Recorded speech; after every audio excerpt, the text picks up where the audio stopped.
If you want to focus your seasonal engrams, getting all the candy required can be daunting. Even more so if you're going for a god roll or collecting missing exotics. So I had a look around for the best methods and put them to the test. 30 minutes each and as a solo. Here's how it went. The most promising one looked to be the Imbaru engine. Each run takes between 2 to 3 minutes and gives 305 candy per completion. To do this, you will need to have completed the seasonal story.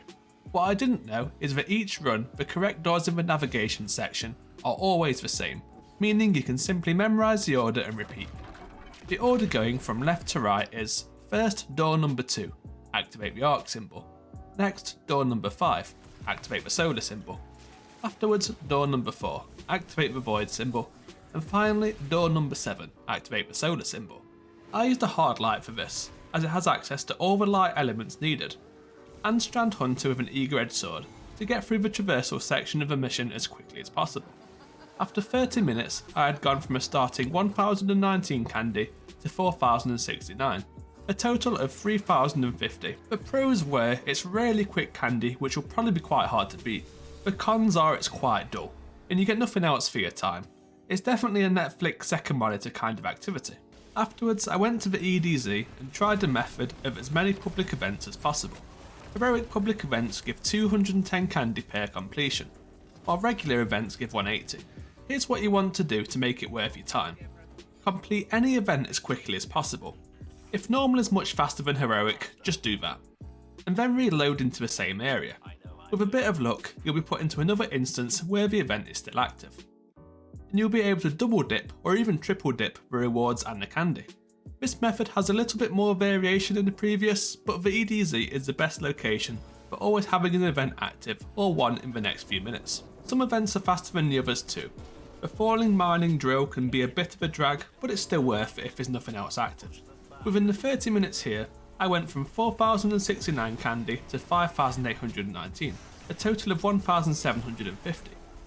Less than the previous method, but it is a little more engaging. The pros here are that the events also level up any crafted weapons you have equipped, and you can farm bounties simultaneously.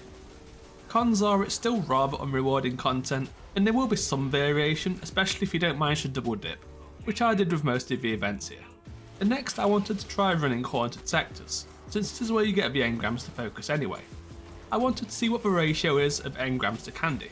I did legend haunted sectors to guarantee an engram per completion, and completed 3 of them within 30 minutes, all of them maximum score for headless ones, and went from 5819 candy to 6165, a total of 346.